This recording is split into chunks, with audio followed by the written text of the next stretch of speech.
Hello and welcome to another Demon 212 Dreamcast review. Today I'm going to be taking a look at GigaWing, which if you've never played it before, it's a shmup, and unfortunately it's also the second game that I've got that won't work on a SCART cable. I am trying to get the VGA cable sorted, but I've had nothing but misfortune with it so far. So hopefully over the next couple of weeks I'll at least be able to see that these games look even better than I usually think they do, because from what I've heard, the VGA just takes it and lifts it completely through the roof. I really do love the Dreamcast. I've loved everything about it, and I've been impressed with it anyway. So when I found out just how much of a difference the VGA is supposed to make, it made me want to get into it. It's just a shame that it's taking a hell of a lot of time, effort, and unfortunately money in order to try and get it sorted. Right then. Bit of a sad, depressing rant type thing over. At the start, you've got arcade mode, score attack options, and then you've got a load of other usual stuff, I suppose, really, for back in the day of the Dreamcast. You've got ranking, which is usual for pretty much everything, and a tutorial, which most games have them, except back in the days of, Dreamcast, N64 and that, usually tutorials weren't enforced on you and treating you as if you'd never played a single game before in your life. I miss those days. Internet, which no longer works. Gallery, which is just a lot of, pictures and that you can unlock if you can be bothered to do so, which I've got none, maybe one, possibly, that I've just not got around to actually trying to get them unlocked. Mainly because I've got the Japanese version, and it's a little hard to tell now because everything's been in English, but it is the Japanese version. The story's in Japanese. I don't know when I'm getting a good, bad, or medium or anything ending like that. I just know it has got multiple endings if you've got an English version of it, but I haven't got a clue. So, options-wise, you've got multiple difficulty settings, you've got multiple player settings, like you can choose different lives, basically that's what player stock is, bomb stock, same thing again. You've got audio, mono, stereo, standard old game stuff. You can customize your controls, which is a nice little extra. I always like it when you can do that on games, especially shoot 'em ups, because I never agree with the way that the controls are, it seems. I always change them. You've then got, when you go into arcade mode, you've got a choice of ship, and there is one that you can unlock called the Stranger, and you've got to get something like the good ending without losing a single continue on any difficulty or something. I'll probably get around to doing it if I can fathom out how I'm doing, if I'm doing well or badly, because again, Japanese, so I don't know the way the story's going, if I'm doing things right or not. But every ship is totally unique. They've got different settings and everything. I'm going to choose the purple one purely because purple's my favourite colour, and that's purely the bias for that, I suppose. That's why I like the box art as well, because the purple ship, at least on the Japanese version, is the predominant ship on the box.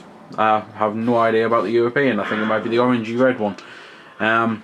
You can thankfully skip through the story quite quickly, so if you also can't read kanji, I believe that's officially what the written word in Japan is called, kanji. If you can't read it, then you could skip it at least. And from there, it's standard shoot 'em up affair, really. You can play it two-player. You've probably already noticed us collecting a big P, which powers up your shot. You can fire with one button, like you can have an auto fire, whilst at the same time you can hold your regular fire button to charge up a bit of a shield, which means you can crash into things and not die, and it wipes out lasers and that. And in co-op, it's really useful to be able to help someone out. I mean, if your mate is, say, fully powered up and he's just about to get shot, you can fly in, charge up your shield and save him.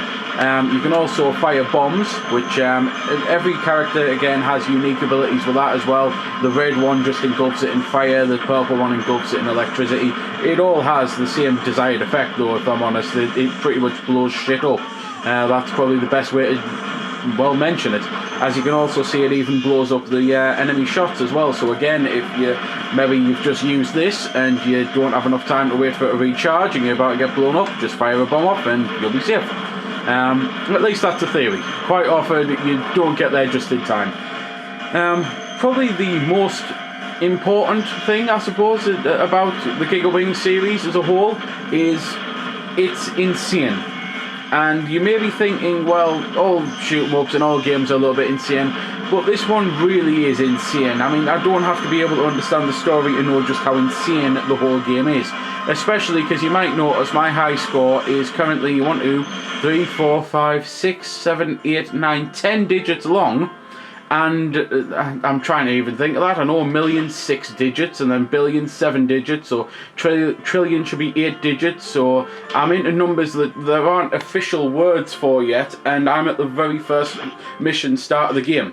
It only gets higher from there. I've seen high scores that are around about 25 digits long, if I counted correctly.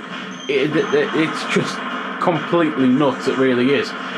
When you are getting kajillion, gazillion, bazillion scores. I don't know if the people who run the GigaWing community came up with an official name for it. They probably did, purely because there's no number that technically exists for it yet, because no one's been able to get that high, except for the GigaWing games. So, there's not really much I can actually mention about the game, other than what I've already said. I mean, graphically, I like it. It's not the best looking game on the Dreamcast, but it's not the worst either. Musically, I really like it, so I will shut up and let you have a little bit of a listen. Story, I'm sure would be better than the usual shoot-em-up story, because the usual shoot-em-up doesn't really have story. But again, I can't really mention it or anything. So I'll shut up a little bit of the music while I think if there's anything that I've missed out.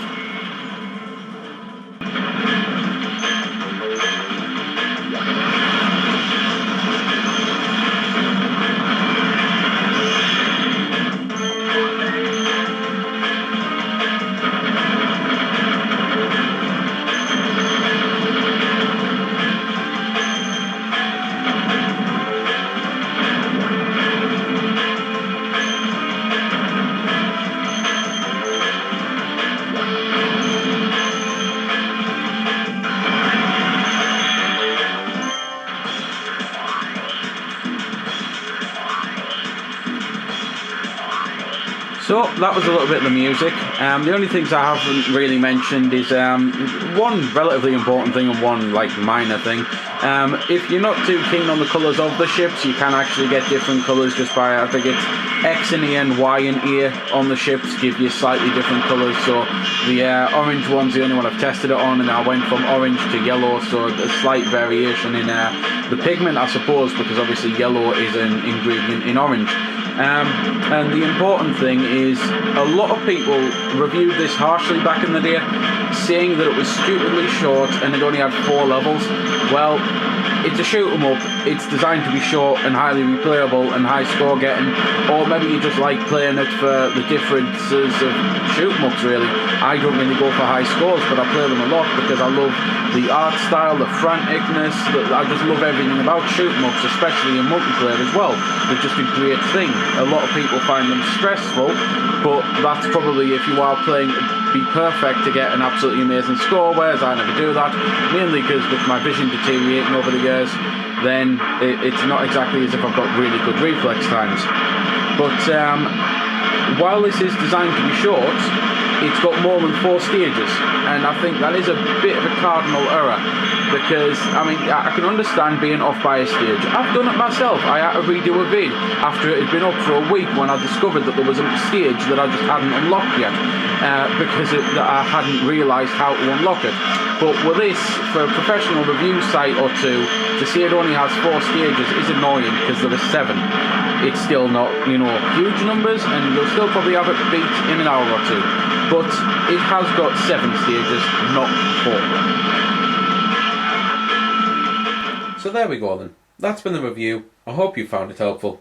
I don't score the games because that's based purely on opinion, so instead I'll leave you to make your own mind up. So thanks for watching, and if you've got any questions about the game that I didn't answer in the vid or that hasn't been answered in the comments, then feel free to ask and I'll help if I can. Also, if you did find it helpful, don't forget to check out my channel because there's plenty more like this up there, and don't forget to subscribe because there'll be plenty more to come as well. So until next time, this has been Demon212, signing off.